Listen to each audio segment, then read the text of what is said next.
பாஜகன்றது ஒரு பெரிய பூச்சாண்டி மாதிரி அதை வந்துடக்கூடாது, வந்தா இல்லை நம்ம எல்லாத்தையும் கொண்டுருவாங்க அழிச்சிருவாங்க அப்படின்னு சும்மா ஒரு பூச்சாண்டி காட்டி அதன் மூலமாக அதாவது இவங்க ஜெயித்தது ஏராளம் சார், எக்கச்சக்கம்.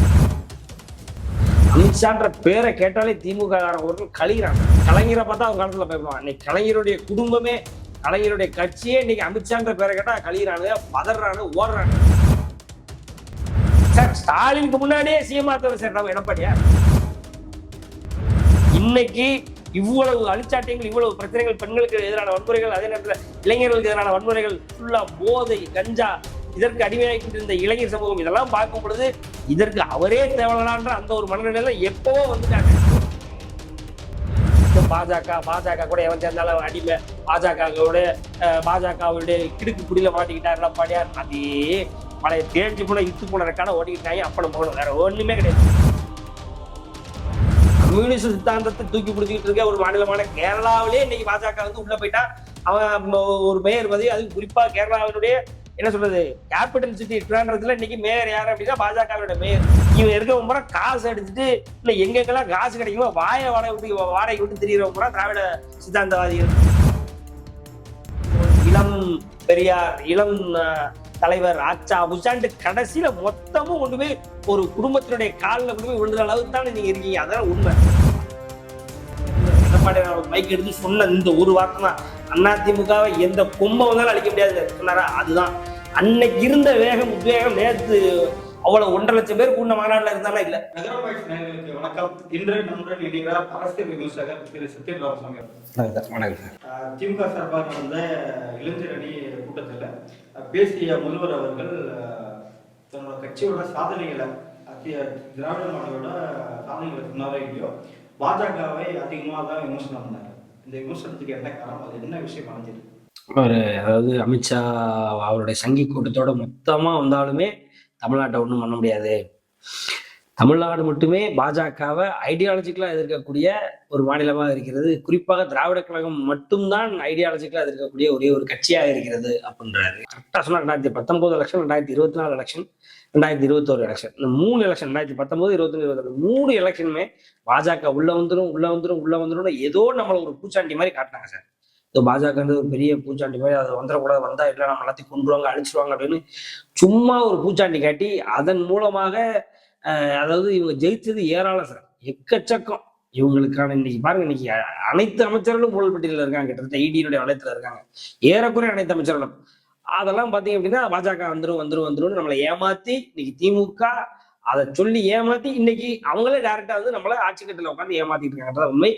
அது எது அடுத்த எலெக்ஷன் 2021 எப்படி சிஎம் ஆனாரோ, 2024 எப்படி 39 ஜெயிச்சாங்களோ, அதே மாதிரி பாஜக உள்ள வந்துருன்றது மறுபடியும் கையில் எடுத்துக்கிட்டாங்க. கையில் எடுத்து 2026 எலெக்ஷன்ல ஜெயிச்சிடலாம் அப்படின்ற ஒரு மன போதையில இருக்காங்க. அதனாலதான் அமித்ஷான்ற பேரை கேட்டாலே திமுக காரர்கள் கலைகிறான் சார். அது இப்படி ஒரு மனுஷனுக்கு திமுக ஒரு காலத்துல கலைஞர் அவர்கள் அரசியல் சாணக்கியர், கலைஞர் அவர்கள் அவருடைய அரசியலுக்கு எவனும் நிகரே கிடையாது. அவர் அரசியலுடைய நுணுக்கங்களை, அவருடைய அரசியலோட ராஜதந்திரங்களை கண்டு பயப்படாதுன்னு எவனும் கிடையாதுன்னு கலைஞரை பார்த்தா அவர் காலத்துல பயப்படுவாங்க. இன்னைக்கு கலைஞருடைய குடும்பமே, கலைஞருடைய கட்சியே இன்னைக்கு அமித்ஷான்ற பேரை கேட்டா கலைகிறானுங்க, பதறானு, ஓடுறானுங்க. அப்படி இன்னைக்கு சிஎம்ஏ அமித்ஷான்றாரு, மேல துணை செய்யவும் மேலே ஏறி அமித்ஷான்றாரு. அமித்ஷா அப்படி உங்களுக்கு என்ன பயம் தெரியல. அந்த மனுஷன் அவ்வளவு ஸ்ட்ராங்கா இருக்கிறாரு அப்படின்னாலே சரி. இன்னைக்கு நீ ஆளுங்கட்சியா இருக்கிற, உன் கையில எல்லா கண்ட்ரோலும் இருக்கு. ஒரு சில கண்ட்ரோல் இன்னைக்கு வந்து as per the constitution union government கண்ட்ரோல்ல இருக்கு. இருந்தாலும் நீ இப்படி ஒரு மனிதரை, ஒரு தனிநபரை பார்த்து பயப்படக்கூடிய ஒரு சூழல்ல இருக்கிற அப்படின்னா நீ ஏதோ தவறு பண்ணிருக்கேன்னு அர்த்தம். உன்னால ஏதோ ஒண்ணு, அதாவது ஒண்ணு அவர் உங்களை ஏதாவது பண்ணிடுவான்ற பயம், அப்படி இல்லைன்னா ஒன்னே அவர் ஏதாவது பண்ணிடக்கூடாதுன்ற பயம், இல்ல அவங்க எல்லாம் சேர்ந்து வந்து உங்க கட்சியை முகாம் போட்டுருவாங்கன்ற ஒரு பயம். இந்த பயம் தானே அந்த பேரை திருப்பி சொல்ல வைக்கிறதுன்ற ஒரு காரணம் ஒரு வருதா இல்லையா? உதயநிதி உள்ள ஏறாரு, உதயநிதி ஏறிட்டு என்ன பண்றாங்க, அந்த பாஜக வந்து அதிமுகவை பயன்படுத்தி உள்ள வந்துடணும்னு நினைக்கிறாங்க. அமித்ஷா அவர்கள் அதிமுகவை அடிக்கடி கூப்பிட்டு சந்திக்கிறாரு, அதை வச்சு உள்ள வந்துருவாரு, வைக்காரு. நீ எல்லாருமே இன்னைக்கு மேடையில ஏறி ஒருவரை கண்டு பயப்படுறீங்க, ஒருவரை கண்டு ஒருவருடைய பேரை திருப்பி உச்சரிக்கீங்கன்னா அவங்க ஏதோ சரியா பண்ணிட்டு இருக்காங்கன்னு அர்த்தம். போலீஸை பார்த்தா திருடம் பயப்பட தானே செய்வாங்க. அந்த மாதிரி தானே சார் தோணுது. எதுக்கு ஒருத்தரை பார்த்து பயப்படணும்? நம்மகிட்ட ஏதோ தவறு இருந்தாலும் பயப்படணும். மாறாக எதிரில் இருக்கிறவங்க வந்து அந்த நீ சொல்ற யாரை பார்த்து பயப்படுறியோ அவன் ஸ்ட்ராங்கா இருக்க போய் தான் நம்ம பயப்படுறோம். அவன் நம்மளுடைய இன்னும் வந்து பலமா இருக்க போய் தான் நம்ம பயப்படுறோம். அப்போ இது ஏதோ அவரு தவறுன்ற மாதிரி தெரியறதை விட இவங்க ஏதோ தவறுன்ற மாதிரி தான் தெரியுது. அவர் சரியா தான் இருக்காரு, அமித்ஷான்றது சரியா தான் இருக்காரு. ஒரு உள்துறை அமைச்சர் அப்படித்தான் இருப்பார். ஏன்னா அன்னைக்கு அதாவது ஒரு விவாதம் வருது, ஒரு விவாதத்துல ஓட்சோரியை பத்தி பேசுறாங்க. ஓட்சோரியை பத்தி பேசும்பொழுது ஏறக்குறைய திமுக எம்பி எல்லாம் காமிச்சிட்டு ஓடுறான். அதாவது அமித்ஷா அவர்கள் வந்து ஒரு ஒரு ஒரு பிரஸ் மீட்டை பத்தி விவாதம் நடத்தலாம், நான் கொடுத்த பிரஸ் மீட்டை பத்தி என்னுடைய ஓட்சோரியினுடைய பிரஸ் மீட்டை பத்தி விவாதம் நடத்தலாம் அப்படின்னு சொல்லி எதிர்கட்சி தலைவராக இருக்கக்கூடிய ராகுல் காந்தி அவர்கள் சொல்றாரு. நீ கேட்கும் போது நான் விவாதம் நடத்த முடியாது, நான் எப்ப பேசுறேன் பேசுவேன் அப்படின்னு பேச ஆரம்பிக்கிறார் அமித்ஷா அவர்கள். அமித்ஷா அவர்கள் பேச ஆரம்பிச்சு கொஞ்ச நேரம் இருக்கட்டும், திமுக காரனா அதை கேட்க தைரியம் இல்லாம, திராணி இல்லாம, தெம்பு இல்லாம, வக்கு இல்லாம ஓடுறான் திமுக எம்பி புறம். அவர் சொல்றதுதான், அதாவது ராஜ்நாராயணனை எதிர்த்து உங்க பாட்டி இந்திரா காந்தி இருக்கும் பொழுது அதே ராஜ்நாராயணன் வைத்த குற்றச்சாட்டு என்னன்னா, அந்த குற்றச்சாட்டு கீழ்கோர்ட்ல நிரூபணமும் ஆச்சு. அந்த குற்றச்சாட்டு என்னன்னா, இவங்க அதிகார துஷ்பிரயோகம், அதே நேரத்துல அன்னைக்குள்ள கவர்மெண்ட் வெஹிக்கிள்ஸ, அன்னைக்குள்ள என்ன சொல்றது, ஒவ்வொரு ஓட்டு வங்கியிலும் பித்தலாட்டம் நடந்தது, அது இதுன்னு சொல்லி ராஜ்நாராயணன் ரைபரேலியில இந்த இந்திரா காந்தி எதிர்த்து நின்னவரு அன்னைக்கு குற்றச்சாட்டு வச்சாரு. குற்றச்சாட்டை பெட்டிஷனா, எலெக்ஷன் பெட்டிஷனா போட்டாரு. அந்த எலெக்ஷன் பெட்டிஷன் விசாரிக்கப்பட்டது. விசாரித்து அவர்கள், அதாவது பிஎம் கேண்டிடேச்சரை கேன்சல் பண்ணாங்க. பிஎம் கேண்டிடேச்சரை கேன்சல் பண்ணவும் தான் இந்த அம்மா வந்து, நீங்க என்ன கேண்டிடேச்சரை கேன்சல் பண்ணது, நான் மொத்த அரசாங்கத்தையே கேன்சல் பண்ணி அப்பதான் வந்து 1975 விசா உள்ள கொண்டு வர்றாங்க, அப்பதான் வந்து ராணுவ ஆட்சி உள்ள கொண்டு வர்றாங்க.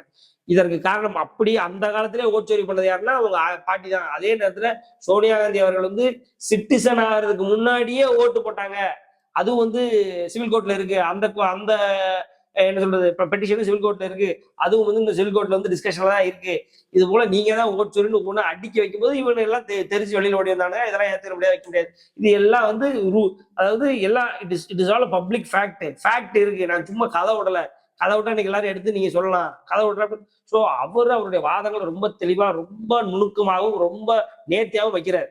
அதே நேரத்தில் அவர் என்ன சொல்றாருன்னா, இன்னைக்கு திமுகவுக்கு எதிராக இருக்கக்கூடிய அதிமுகன்ற திமுகவை விட அதிக ஓட்டு சதவீதம், அதிக ஓட்டு எண்ணிக்கை, அதிக இடத்துல, அதாவது போட்டியிட்ட ஒரு கட்சியாக அதிமுக இருக்கு.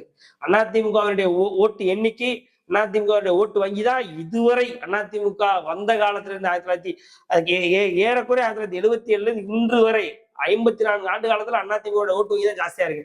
அப்படிப்பட்ட ரொம்ப ஸ்ட்ராங்கான கட்சியை இன்னைக்கு பாஜக பயன்படுத்திடக்கூடாது திமுகவுக்கு எதிராக. ஏன்னா அதிமுக மட்டுமே திமுக அழிக்க போதுமானதாக இது வரைக்கும் இருந்ததுன்றதா வரலாறு. அதிமுக மட்டுமே திமுக இது வரைக்கும் 2 முறை அடுத்தடுத்து ஆட்சியில இருக்க வைக்கலன்றதா வரலாறு. அப்படிப்பட்ட அதிமுகவினுடைய பலம்ன்றது ஒன்று இருக்கு. எப்படின்னா, இதுவரை வந்து தோற்கும் பொழுது கூட, யாரு ஜெயலலிதா அவர்கள் தோற்கும் பொழுது கூட 75 தொகுதிகளோட தோத்தாங்கன்னா தோக்கல, 60, 62, 63, 2 அந்த அளவுக்கு தோத்துருக்காங்க. அவங்களே தோத்து போன வரலாறு இருக்கு 96ல. ஆனா தோற்கும் பொழுது கூட 75 தொகுதியில ஜெயிச்சவர், 75 தொகுதி கூட்டணி கட்சியோட ஜெயிச்சது யாருன்னா முதலாக அதிமுகவுல இருந்து எடப்பாடி அவர்கள் தான். அப்ப அவர் இன்னும் ஸ்ட்ராங்கா இருக்காரு எதிர்கட்சியா இருக்கும் பொழுது கூட. அப்படிப்பட்ட ஸ்ட்ராங்கான நமக்கு எதிராக இருக்கக்கூடிய அதிமுகவை பாஜக பயன்படுத்திடக்கூடாது அப்படின்ற ஒரே ஒரு பயம் தான். பாஜக பயன்படுத்திருச்சுன்னா இங்கே திராவிட கொள்கை, அதாவது அண்ணாவினுடைய திராவிட கொள்கைகளை தாங்கி வளர்ந்து கொண்டு இருக்கின்ற அதிமுக கூட ஒரு ஸ்ட்ராங்கான ஒரு ஒரு வடநாட்டினுடைய மிகப்பெரிய கட்சி இன்னும் சொல்லப்போனா இந்தியா முழுக்க 20 மாநிலங்களுக்கு மேல இருக்கக்கூடிய ஒரு கட்சி வந்து இவங்களும் இணைந்து பணியாற்றும் பொழுது அந்த வேகம் வந்து 3 திமுக 4 திமுகவுக்கு இருக்குன்ற ஒரு பயம். அதனால திருப்பி பாஜக வந்துடும், அதிமுக வந்துரும் சொல்ல முடியாது. ஏன்னா அதிமுக இவங்களுக்கு அதிகமா ஆட்சி பண்ண கட்சி. அதிமுக வந்துரும், எடப்பாடியார் வந்துருவாரு சொல்ல முடியாது. அதை சார் ஸ்டாலினுக்கு முன்னாடியே சிஎம் ஆத்தவர் சார் நம்ம எடப்பாடியார். சிஎம்னா என்னன்றது ஸ்டாலினுக்கு முன்னாடி தெரிஞ்சுக்கிட்டாரு எடப்பாடியார். எடப்பாடி ரொம்ப வலிமையா தமிழ்நாட்டுல இருக்கிறதாலதான் இந்த டைவர்ஷன் ரொம்ப ஸ்ட்ராங் ஆயிட்டாரு. அதாவது அவங்க கட்சியில களை எடுக்கிறதுல ஆரம்பிச்சு, அதிமுகவினுடைய களை எடுப்புல ஆரம்பிச்சு அவருடைய மூர்க்கத்தனமான அந்த ஒரு வேகம் வந்து இந்தியாவில எந்த ஒரு கட்சியிலும் நிகழாத ஒரு வேகம். அதுதான் உண்மை. நான் சொல்றது இந்தியாவில எந்த ஒரு கட்சியிலும்னா சின்ன சின்ன கட்சியில அங்கங்க ஏதாவது நடந்திருக்கும், தலைமை பண்புல இருக்கிறவங்கள நவுத்துவான். ஆனா அதிமுக போன்ற ஒரு கட்சி, ஏறக்குறைய பிரதமர்களை உருவாக்கக்கூடிய, ஆட்சியை கவிழ்க்கக்கூடிய ஒரு கட்சியில இப்படி துரிதமா அந்த கட்சியினுடைய மிக முக்கியமானவர்கள் நம்பப்பட்ட, கருதப்பட்ட அடுத்த முதலமைச்சர், அடுத்த துணை முதலமைச்சர் என்றெல்லாம் பார்க்கப்பட்டவர்கள் இன்னும் சொல்லப்போனா பழைய முதலமைச்சரை முதற்கொண்டு ஒரு கட்சியில இருந்து தூக்குறாங்க அப்படின்ற வரலாறு இந்தியாவில் இருக்கா இல்ல, அதை செய்து காட்டியவர் எடப்பாடியார் அவர்கள். அப்படிப்பட்ட ஒரு எடப்பாடியார், அவருடைய வேகம், அவருடைய விவேகம், அவருடைய துணிச்சல் மக்களை ரொம்ப ரொம்ப ஈஸியா போய் சென்றடைஞ்சிட்டு இருக்கு. இப்ப கடந்த ஒரு 6 மாதங்களாக அதுல குறிப்பா பாத்தீங்க அப்படின்னா அவர் பேசுற ஒவ்வொரு பேச்சும், அவரு திமுகவை எதிர்த்து கேட்கிற ஒவ்வொரு கேள்விகளுக்கும் திமுக அமைச்சர்கள்ட்ட பதில் இல்ல, திமுக துறை அமைச்சர்கிட்ட பதில் இல்ல, திமுக முதலமைச்சர்கிட்ட பதில் இல்ல. அப்படிப்பட்ட ஒரு வேகமான ஒரு எழுச்சியோட இன்னைக்கு பயணிச்சுட்டு இருக்காரு. அவரு பாத்தீங்க அப்படின்னா அதிமுகவினுடைய எதிர்கட்சி கட்டமைப்பே அவர்கிட்ட ஸ்ட்ராங்கா இருக்கு. நீங்க யோசிக்கோங்க, அதிமுகவுடைய பேஸ் அந்த 25% ஓட்டை வந்து கடவுளே நினைச்சாலும் மாத்த முடியாது. சரி, எடப்பாடி வந்தோடனே குறைஞ்சிச்சா? குறையல, மாறாக கூடுச்சு. எதிர்கட்சி அந்தஸ்துல இருக்கும்போது அதிமுக அவ்வளவு பலமாக இருந்தது என்ற அளவுக்கு மாறாக கூடுச்சு. அதுதான் எடப்பாடியாரோட வெற்றி. அது எடப்பாடியாரோட வெற்றி மாறாக ஸ்டாலின் அவர்கள் மேல மக்கள் அவ்வளவு நம்பிக்கை வைக்கிறன்றது காட்டுது. ஸ்டாலின் ஸ்ட்ராங்கா இருந்தாருன்னா இன்னும் வந்து ஜெயலலிதா அவர்களுக்கு கீழே தான் எடப்பாடியார் போயிருக்கணும். எதிர்கட்சியா இருக்கணும், ஜெயலலிதா அவர்கள் கீழே மாறாக போகலையே. இன்னும் ஜாஸ்தியா ஜெயலலிதா அவர்களை விட வீரியமா எதிர்கட்சி தலைவராக நீ செயல்பட்டு கொண்டிருக்கிறார் எடப்பாடியார் அவர்கள். அது காரணம் ஸ்டாலினுடைய ஒரு மக்களுக்கு ஸ்டாலின் மேல ஒரு நம்பிக்கை இல்ல. அந்த அளவுக்கு ஸ்டாலின் வந்து கலைஞர் கருணாநிதி போன்றவரா, இல்ல அண்ணா போன்றவரா, அப்படின்னா ஜெயலலிதாவை போன்றவர்களா, அப்படின்னா எம்ஜிஆர் அவர்களை போன்றவர்களால ஸ்டாலின் அவர்கள் இன்னும் வந்து மக்கள் விரும்பக்கூடிய, மக்கள் நேசிக்கக்கூடிய, மக்கள் எதிர்பார்க்கக்கூடிய ஒரு தலைவராக ஸ்டாலின் இல்லை அப்படின்றதான் காட்டுது. ஆனா எடப்பாடி இந்த இடத்துல மாறாக ரொம்ப ஸ்ட்ராங்கா எங்கெங்க பிரச்சனை இருக்கோ ஆளா போறாரு, எங்கெங்க என்னென்ன கஷ்டம் இருக்கோ மக்கள் கஷ்டத்துக்கும் மக்கள் குறைகளையும் முதலாக தீர்ப்பவராக போய் நிக்கிறாரு. அப்ப மக்கள் பாக்குறாங்க, கொரோனா போன்ற ஒரு கொடிய நோயிலிருந்தே நம்மளை அந்த மனுஷன் காப்பாத்தி நீட்டா வெளில கொண்டு வந்தார். அப்படிப்பட்ட ஒரு எடப்பாடியார் அவர்கள் இன்னைக்கு இவ்வளவு அழிச்சாட்டியங்கள், இவ்வளவு பிரச்சனைகள், பெண்களுக்கு எதிரான வன்முறைகள், அதே நேரத்துல இளைஞர்களுக்கு எதிரான வன்முறைகள், ஃபுல்லா போதை, கஞ்சா, இதற்கு அடிமையாகி கொண்டிருந்த இளைஞர் சமூகம், இதெல்லாம் பார்க்கும் பொழுது இதற்கு அவரே தேவலான்ற அந்த ஒரு மனநிலையில எப்பவோ வந்துட்டாங்க. சோ இன்னைக்கு ரொம்ப ஸ்ட்ராங்கா இருக்காரு எடப்பாடியார். அப்படிப்பட்ட ஒரு எடப்பாடியார் கூட பாஜக போயிடக்கூடாது. அப்போ பாஜக உள்ள வந்துரும், இன்னும் பாஜகவை அதே அந்த பூச்சாண்டித்தனம் பண்ணி பாஜக உள்ள வந்துடக்கூடாது, பாஜக கூட கூட்டணி வைக்கிறவங்க பூரா நல்லவங்க கிடையாது, அடிமை, அது இது இன்னும் அந்த பழைய பஞ்சாங்கத்தையே பாடுனா, இதன் மூலமாக அதிமுக வந்து எப்படி 2024 பாஜக விட்டு கூட்டணியில வெளியில போனாங்களோ அந்த மாதிரி இந்த வரையும் வெளியில போயிடுச்சுன்னா அப்ப எதிர் ஓட்டுன்றது பிரிஞ்சிடும். அப்ப அதை வச்சு திமுக வந்துடலாம். குறிப்பா அதிமுக பாஜகல எப்படி 2024 ஒரு பிரிவினை உண்டாக்குனாங்களோ அந்த மாதிரி மறுபடியும் ஒரு பிரிவினை உண்டாக்கிட முடியாதா அப்படின்ற ஒரு நப்பாசையில மேல போய் இன்னும் பாஜக கூட எவன் சேர்ந்தாலும் அடிமை, பாஜகவுடைய கிடுக்கு புடியில மாட்டிக்கிட்டார் எடப்பாடியார். அதே பழைய தேஞ்சு போன இத்து போன ரெக்கார்ட ஓட்டிக்கிட்டாங்க. அப்ப நம்ம போகணும், வேற ஒண்ணுமே கிடையாது. சிம்பிளா அர்த்தம் பண்றாங்க. இவரு உள்ள மேல போறாரு, மேல போய் எதிர்கட்சி தலைவர் எடப்பாடியார் அவர்கள் வந்து அவரு மோட்டரு பைக்குன்னு என்னத்தையோ அவர் ஏதோ ஓஞ்சு போன இன்ஜினு, அந்த இன்ஜினை இழுத்துட்டு போகுது பாஜக. என்ன சொல்லுவார், உங்க ஐயாவோட உங்க தாத்தாவோட ஓஞ்சு போன 77 இருந்து 87 வரைக்கும், அப்புறம் அது என்ன இன்ஜின்? அது ஓஞ்சு போன இன்ஜின் வண்டிக்கு இன்ஜினே இல்லாத வண்டி எடப்பாடியார் அப்படின்னா அதிமுக அப்படின்னா, அப்ப 77 இருந்து 87 வரைக்கும் உங்களை என்ன சொல்லலாம்? என்ன சொல்லணும்? நீ வரலாறு தெரிஞ்சு பேசணும். உனக்கு வரலாறு தெரியுமா? உனக்கு வரலாறு என்னென்ன நடந்தது தெரியுமா? உங்க அப்பாவுக்கு என்ன நடந்தது தெரியுமா? தாத்தாவுக்கு என்ன நடந்தது தெரியுமா? இதெல்லாம் நீ தெரியாம இன்னைக்கு நீ வந்து அதிமுக பத்தி பேசுறேன்னா, அதிமுக ஒரு காலத்துல, அதாவது அன்னைக்கு சொல்றாங்க, உண்மையா போயிருந்தது சார், அதிமுகல மேகலா பிக்சர்ஸ்ல அன்று இதே கிண்ணு ஒரு படம் நடித்து கொடுத்தார். ஒரே காரணத்தாலதான் கோபாலபுரம் வீட்டே வந்து கலைஞரால் மீட்டு தன்னுடைய வீடாக மாற்ற முடிஞ்சது அப்படின்னு சொல்றாங்க. உங்க வீட்டே, நீ பிறந்து வளர்ந்த வீட்டையே, உங்க அப்பா பிறந்து வளர்ந்த வீட்டையே மீட்டு கொடுத்தது யாருன்னா அதிமுக. அப்படிப்பட்ட அதிமுக இன்னைக்கு நீ வந்து உடஞ்சு போனது, இது போனது, அது இன்ஜின் இல்லாது, அது இல்லாது, நீ என்னத்தையோ வளரிட்டு இருக்க, வரலாறு தெரியாம அப்படின்னு தான் நம்ம கேட்க தோணுது. அதிமுகவினுடைய ஒவ்வொரு தொண்டரும் நேற்று உதயநிதி பேசின பேச்சை வந்து ரொம்ப ரொம்ப கொதிச்சு போய் தான் பாத்துக்கிட்டு இருக்காங்க. மக்களே கொதிச்சு போய் தான் பார்ப்பாங்க. நீங்க யோசிச்சு பாருங்க, அம்மாவோட இன்னைக்கு இருக்கா? இல்ல. பாஜக சொல்லி எத்தனை காலம் நீங்க இப்படியே ஓட்ட முடியும்? குறிப்பா பார்த்தீங்கன்னா பாஜக சொல்லும் போதுன்னா வகுப்புக்கும் அந்த புதிய கல்விக் கொள்கைக்கும் இவங்க பெருசா பாஜக எதிர்த்து செயல்படல. உண்மைதான் சார். பாஜகவினுடைய எத்தனை திட்டங்கள் இன்னைக்கு பாஜக உள்ள வந்துடும். பாஜகவை எதிர்க்கிறோம் அப்படின்னா மாநில சுய உரிமை, மாநில பாதுகாப்புக்காக, சுய பாதுகாப்புக்காக நாங்க பண்றோம். ஆனா அதே பாஜக தலைமையில இருந்து ஒரு அமைச்சரை கொண்டு வந்து தானே கேன் ரிலீஸ் பண்ணீங்க. அதுதான் சொல்றேன். இப்ப கலைஞருக்கு சிலை ரிலீஸ் பண்ணும் போதும் வெங்கையா தான் வந்தார். கலைஞருடைய சிலையை திறந்து வைக்கிறது வெங்கையா தான். இங்க உள்ள மிகப்பெரிய விஷயங்கள், கலைஞரை போட்டி பாடக்கூடிய அளவுக்கு இருக்கக்கூடிய விஷயங்களுக்குன்னா உங்களுக்கு இந்தியா தழுவிய தலைவர்கள், குறிப்பா பாஜகவுடைய தலைவர்கள் தேவைப்படுறாங்க. ரைட்டுங்களா? ஏன் நீங்களே பண்ணிக்க வேண்டியதானே? உள்ளே நீங்க வச்சு பண்ணிக்க வேண்டியதானே? அப்புறம் நீங்க அதை விடுங்களா சார்? இன்னும் நீங்க அதாவது சுய உரிமை, சுய பாதுகாப்பா நம்ம தமிழ்நாட்டை நம்ம பாதுகாத்து வைக்கிறோம், பாஜக உள்ள தரக்கூடாது அப்படின்றாங்க. நீங்க இருக்கும் பொழுதுதானே மாநில சுயாட்சி, மாநில சுய உரிமை எல்லாமே பறிபோனது. கச்சத்தீவுல ஆரம்பிச்சு எல்லா பிரச்சனையும் நீட்டு வரைக்கும் நீங்க தானே. நீட்ல ஐயா காந்தி அவர்கள் அங்க போய் கையெழுத்து போடல அப்படின்னா இணையமைச்சராக இருக்கும்போது அங்க போய் கையெழுத்து போடல நீட்டே வந்திருக்காதுல. அப்புறம் அதுல ஆரம்பிச்சு இங்க உள்ள மீத்தேன் ஹைட்ரோ கார்பன் ஒவ்வொரு திட்டங்களையும் இங்க நீங்க டெல்டா மாவட்டத்துல நீங்க இந்த எடப்பாடியார் அவர்கள் வந்து டெல்டா மாவட்டத்தை நீ பாதுகாக்க மண்டலமாக அறிவிக்கிறார். ஆனா அந்த டெல்டா மாவட்டத்தை இன்னும் மோசமா ஆக்கக்கூடிய மீத்தேன் ஹைட்ரோ கார்பன் திட்டத்துக்கு கையெழுத்து போட்டது யார்? திமுக தானே. இப்படி திமுக பண்ணதுதானே இந்த மாநிலத்துக்கு கம்ப்ளீட்டா எதிரான ஒவ்வொரு விஷயங்களும் திமுக பண்ணிட்டு இன்னைக்கு நாங்க பாதுகாப்பாளர்கள் நாங்க பாதுகாக்க போறோம் அப்படின்னா அது எந்த மாதிரியான ஒரு ஒரு ஒரு வெற்று வேடிக்கை கூச்சலாக இல்லையா அது? அப்போ இதுதான் பண்ணிட்டு இருக்காங்க இவங்க. மாநிலத்தை கூறு போட்டு எப்படி எப்படி எல்லாம் விற்கணுமோ அப்படிலாம் வித்துட்டு இன்னைக்கு வந்து இல்ல நான் நல்லவன் இன்னொருத்தன் கெட்டவன் அப்படின்னு அப்படி இருக்கும். நீயே நல்லவன்னு எனக்கு தெரியல, ஓமலே எனக்கு நம்பிக்கை இல்லை, நீ இன்னொருத்தவன் நம்பிக்கை இல்லைன்றே அப்படின்ற ஒரு கேள்வி வராதா? அதனால வந்து இன்னும் வந்து இந்த பாஜக நம்ப கூடாது, பாஜக கூட யாரும் கூட்டணி வைக்க கூடாது அப்படின்னு இந்த பம்மல் மம்மாத்து இந்த பூச்சாண்டி எல்லாம் இன்னும் மக்கள் மத்தியில எடுபடாது. இன்னைக்கு ஒண்ணுமே இல்லை, கம்யூனிஸ்ட் சித்தாந்தத்தை தூக்கி பிடிச்சிக்கிட்டு இருக்க ஒரு மாநிலமான கேரளாவிலே இன்னைக்கு பாஜக வந்து உள்ள போயிட்டா அவன் ஒரு மேயர் பதவி, அதுவும் குறிப்பா கேரளாவினுடைய என்ன சொல்றது கேபிட்டல் சிட்டி ட்ரிவாண்ட்ரத்துல இன்னைக்கு மேயர் யாரு அப்படின்னா பாஜகவினுடைய மேயர். அங்கேயே உள்ள போயிட்டா நீ எல்லாம் ஏமாத்திரம் 10 விஷயம் பெறாது. கம்யூனிஸ்ட் சித்தாந்தத்துக்கு முன்னால திராவிட சித்தாந்தம் எடுத்து வச்சுக்கிட்டீங்க, நீ எடுத்து பேசுனீங்க அப்படின்னா அவன் இருந்த வேட்கை, அவனுக்கு இருந்த வெறி, அவனுக்கு இருந்த வீரம் அதுல பாதியிலும் ஒரு பங்கு கம்மி. யாரு? திராவிட சித்தாந்த குழி. இவன் இருக்க முறை காசு அடிச்சுட்டு இல்ல எங்கெங்கெல்லாம் காசு கிடைக்குமோ வாடகை விட்டு திரியிற முறை திராவிட சித்தாந்தவாதிகள். அப்படிப்பட்ட கம்யூனிஸ்டே நீ காலைல விழுந்துட்டான், நீ எல்லாம் ஏமாத்திரம் அப்படின்ற ஒரு கேள்விக்கு வருவாரா? மக்கள் பாப்பானா இல்லையா? ஸ்டாலின் அவர்கள் திமுக தொண்டர்களுக்கு ஒரு டாஸ்க அந்த மேடையிலே கொடுத்திருக்காரு. மக்களோடு போய் வாழுங்கள், மக்களோட பிரச்சனைகளுக்கு குரல் கொடுங்கள் அப்படின்னு நடந்துட்டு இருக்கு திமுக ஆட்சி. கரப்ஷன், கமிஷன், கலெக்ஷன் தான் திமுகவினுடைய அந்த 3 C's சொல்லுவாங்க. இது இப்ப நான் பறக்கிறதுக்கு முன்னாடியே சொல்லிக்கிட்டு இருக்காங்க. அப்போ அந்த கரப்ஷனையும் கலெக்ஷனையும் கமிஷனையும் ஈடுபட்டு கொண்டிருந்தவர்கள், மக்களுக்கு எதிராக செயல்பட்டு கொண்டிருந்தவர்கள், நீயும் செயல்படாதீர்கள், எலெக்ஷன் வருது, அதனால அவன் வீட்டுல போய் அவன் வீட்டுல என்ன பிரச்சனை இருக்கு சும்மா பேருக்காக கேட்டுவாங்கன்னு சொல்லி அனுப்புறாப்புல. இப்போ சொன்னாருன்னு நினைச்சு நீங்க எல்லாம் வருத்தப்படும், சரி சந்தோஷப்பட்டுக்கணும், வேற ஒண்ணும் கிடையாது. ஆமா, நீங்க ஒண்ணும் இல்ல, அவங்க அம்மா துர்கா ஸ்டாலின் அவர்களுக்கு ஒரு வெள்ளி பீரோல் அனுப்புறாங்க. ஐயா இவர் நேத்து இவரை உட்கார வைக்கிறாரு, யார ஸ்டாலின் அவர்களை இதே மாதிரி வெள்ளி சேர் போட்டு அவரை உட்கார வச்சு அழகு பாக்குறாங்க. அதே நேரத்துல வெள்ளியில கேடையும் வெள்ளி வாள் வாங்குறாப்புல யாரு? துணை முதலமைச்சர் உதயநிதி ஸ்டாலின் அவர்கள்.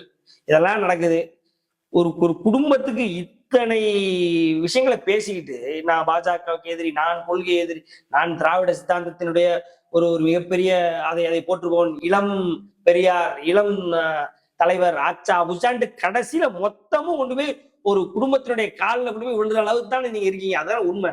அதை நீங்க என்னைக்கு புரிஞ்சுக்கிறீங்க? ஃபர்ஸ்ட் பாஜக உள்ள வந்துருந்தாலும் இருக்கட்டும், வந்தே போட்டும், பாஜக உள்ள வந்து நம்மளை அழிக்கட்டும்னு வைங்களேன். ஆனா மொத்தமும் நீ இவ்வளவு பேசிட்டு நீ பூரா என்ன பண்ற? காலில் போய் விழுகிற. யார் காலில் போய்? ஒரு குடும்பத்தில் உள்ள அண்ணன், அப்பா, மகன், எல்லா காலிலும், துர்கா ஸ்டாலின் காலில இருந்து எல்லா காலிலும், கனிமொழி காலில் விழுகிறான், உதயநிதி அடுத்து இன்பநிதி காலில் விழ தயாரா இருக்கான், அதற்கு ஒரு பாசறை தயாரா இருக்கு. அதே நேரத்துல பாத்தீங்கன்னா ஸ்டாலினுடைய மச்சான், ஸ்டாலினுடைய மருமகன், ஸ்டாலின் எல்லா காலிலும் விழுகிறான். இப்போ இதுக்குத்தான் நீங்க இவ்வளவும் கத்துக்கிட்டு இவ்வளவும் பேசிக்கிட்டு இவ்வளவு நீங்க பாஜக உள்ள வந்துடக்கூடாது, அமித்ஷாலாம் எதிர்த்து நீங்க என்ன பண்ண போறீங்க?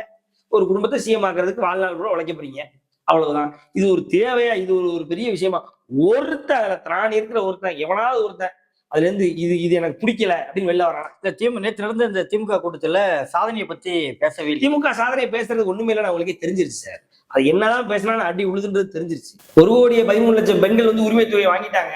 இப்போ எக்ஸ்ட்ரா இன்னொரு 17,00,000 பேர் சேர்த்து 1,30,00,000 பேர் நாங்க மொத்தமா உரிமை தொகையை வாங்க வைக்கிறோம் அப்படின்றாங்க. ஒரு சைடுல அதை சொல்றாங்க, இன்னொரு சைடுல நாங்க தானே கொடுத்தோம், ஓசியில போறீங்களா அப்படின்றாங்க.